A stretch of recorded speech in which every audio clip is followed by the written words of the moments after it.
Imagine a vast desert basin ringed by mountains, rich in oil, gas, and coal, yet home to one of the most volatile geopolitical powder kegs in the 21st century. Welcome to Xinjiang, the autonomous region that keeps China awake at night.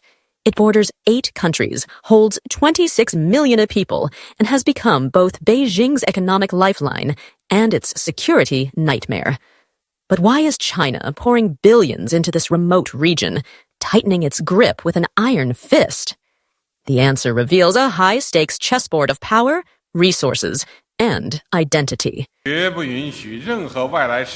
region was no longer a remote area, but a core hub for the Belt and Road Development Initiative, and that it should open up more to domestic and foreign tourism, state media reported. In the process of Chinese-style modernization, we will better build a beautiful Xinjiang that is united and harmonious, wealthy and prosperous. Tucked into China's northwest, Xinjiang isn't just a piece of land. It's a linchpin in Beijing's grand plan for national dominance, international trade, and internal unity. But this plan is threatened by deep-rooted ethnic tensions, secessionist movements, and external geopolitical pressures. For years, the Chinese Communist Party has gone to great lengths to maintain control over this strategic province.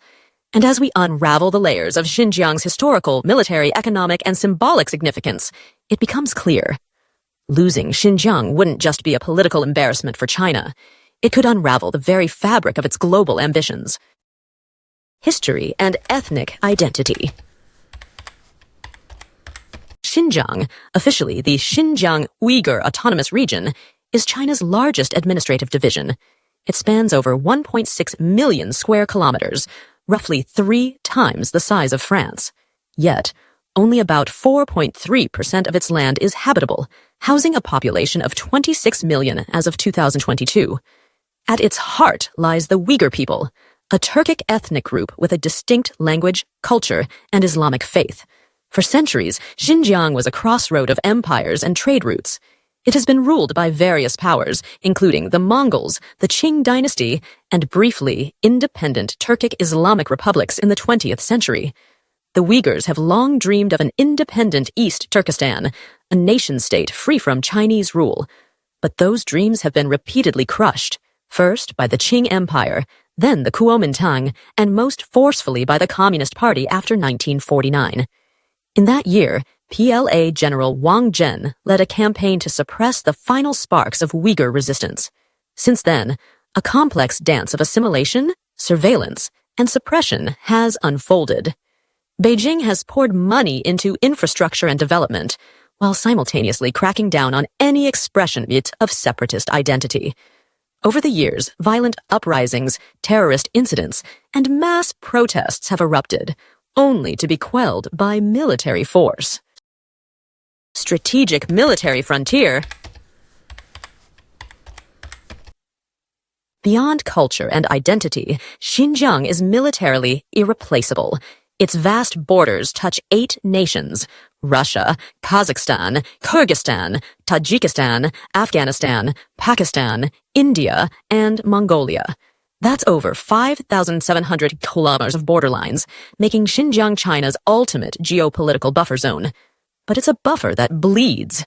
The region is home to several unresolved border disputes, most notably with India. One of the flashpoints is Aksai Chin, a frozen wasteland claimed by both China and India. This very territory triggered the Sino-Indian War of 1962, and tensions flared again in June 2020 when a deadly skirmish in the Galwan Valley resulted in the deaths of at least 20 Indian soldiers. Xinjiang's open terrain makes it more vulnerable than the mountainous Tibetan Plateau. This makes the region vital for troop movements, logistics, and rapid military deployment. According to 2017 estimates, Xinjiang and Tibet together consumed 88% of China's domestic security budget. The region also hosts 1/3 of China's border defense personnel. Strategically located bases, airfields with over 360 military aircraft, and frequent large-scale military drills reveal a chilling truth. Beijing is preparing for a worst-case scenario. And Xinjiang isn't just about conventional warfare. It was here at Lop Nur that China detonated its first atomic bomb in 1964. Today, satellite images show continued nuclear testing infrastructure, raising fears of a new arms race. The region's remoteness makes it perfect for weapons development, but it also makes it vulnerable. Economic and energy artery. While Xinjiang might look like a barren outpost, it is in fact a treasure chest of resources.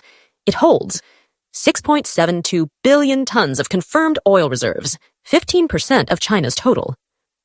Over 3 trillion cubic meters of natural gas, 18% of the national total. 450 billion tons of coal, 20% of China's reserves.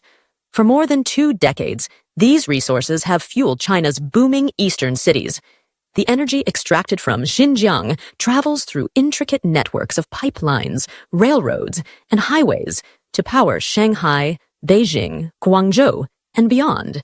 But that's just the beginning. Xinjiang is central to the Belt and Road Initiative, BRI, Beijing's global trade infrastructure project.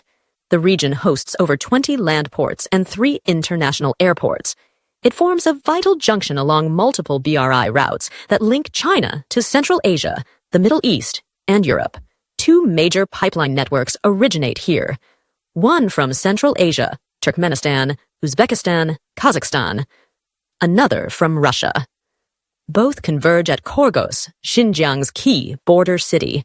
From there, energy flows eastward.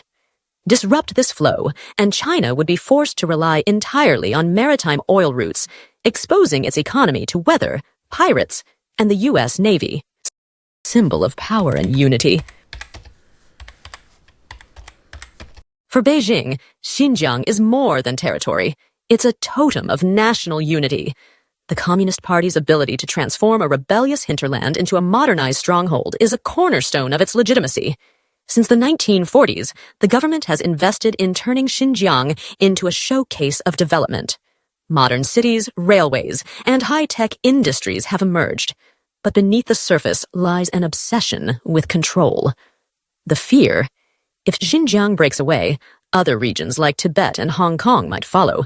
Worse yet, it would embolden calls for Taiwanese independence. This is why Beijing reacts harshly to any hint of dissent. Surveillance systems track daily life. Camps for re-education have made global headlines, all this in the name of stability. Internally, Xinjiang represents Beijing's success in transforming backward frontiers. Externally, it warns rivals. The dragon does not tolerate rebellion. Xinjiang is the jewel Beijing must not lose. Conclusion. Xinjiang is at once China's vault, shield, pipeline, and symbol.